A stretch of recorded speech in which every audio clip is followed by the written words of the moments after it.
Hi all, welcome to Blasters arena. Indian ഫുട്ബോളിൽ തുടരുന്ന പ്രതിസന്ധി എല്ലാവർക്കും അറിയാവുന്ന കാര്യമാണ്. ISLന്റെ കാര്യത്തിൽ ഇപ്പോഴും ഒരു വ്യക്തത ലഭിച്ചിട്ടില്ല. നടക്കും എന്നാണ് ഓൾ ഇന്ത്യ ഫുട്ബോൾ ഫെഡറേഷന്റെ പ്രസിഡന്റായ കല്യാൺ ചൗബെ പറഞ്ഞിട്ടുള്ളത്. പക്ഷേ ഫെഡറേഷനും അതുപോലെ തന്നെ FSDLും തമ്മിലുള്ള കോൺട്രാക്റ്റ് ഇതുവരെ പുതുക്കിയിട്ടില്ല. അത് പുതുക്കിയാൽ മാത്രമാണ് അക്കാര്യത്തിൽ ഒരു സ്ഥിരീകരണം നമുക്ക് ലഭിക്കുകയുള്ളൂ.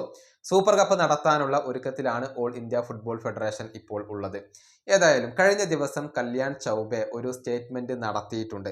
അതായത് ഇന്ത്യൻ ക്ലബ്ബ് ഫുട്ബോൾ അഭിമുഖീകരിക്കുന്ന പ്രതിസന്ധിയുടെ കാരണം അത് ഓൾ ഇന്ത്യ ഫുട്ബോൾ ഫെഡറേഷൻ അല്ല, മറിച്ച് ചില പ്രത്യേക താല്പര്യക്കാരാണ് എന്നാണ് ഇപ്പോൾ കല്യാൺ ചൗബെ പറഞ്ഞിട്ടുള്ളത്. അദ്ദേഹത്തിന്റെ വാക്കുകൾ ഇങ്ങനെയാണ്: ഇന്ത്യൻ ക്ലബ്ബ് ഫുട്ബോൾ ഒരു പ്രതിസന്ധിയിലൂടെ കടന്നു പോകുന്നു എന്നുള്ളത് സത്യമാണ്. പക്ഷെ ഇതിന്റെ ഉത്തരവാദികൾ ഞങ്ങളല്ല. സ്വന്തം താല്പര്യങ്ങൾക്ക് മാത്രം വില കൽപ്പിക്കുന്ന പരിഷ്കർത്താക്കൾ എന്ന് സ്വയം അവകാശപ്പെടുന്ന ഒരു കൂട്ടം ആളുകളാണ് ഇതിന് ഉത്തരവാദികൾ. ഇതാണ് കല്യാൺ ചൗബെ പറഞ്ഞിട്ടുള്ളത്. ആരെയാണ് അദ്ദേഹം ഉദ്ദേശിച്ചത് എന്നത് വ്യക്തമല്ല. പക്ഷേ ഡൽഹി FCയുടെ ഓണറായ രഞ്ജിത്ത് ബജാജിനെ ഉദ്ദേശിച്ചുകൊണ്ടാണ് ഇത്തരത്തിലുള്ള ഒരു സ്റ്റേറ്റ്മെന്റ് ചൗബെ നടത്തിയത് എന്നുള്ള റൂമറുകൾ സജീവമാണ്. നേരത്തെ ഓൾ ഇന്ത്യ ഫുട്ബോൾ ഫെഡറേഷനെതിരെ പരാതികളൊക്കെ നൽകിയിട്ടുള്ള ഒരു വ്യക്തി കൂടിയാണ് ഈ ഒരു രഞ്ജിത്ത് ബജാജ്. എപ്പോഴും വിവാദങ്ങൾക്ക് കാരണമാകുന്ന ഒരു വ്യക്തിയാണ് അദ്ദേഹം.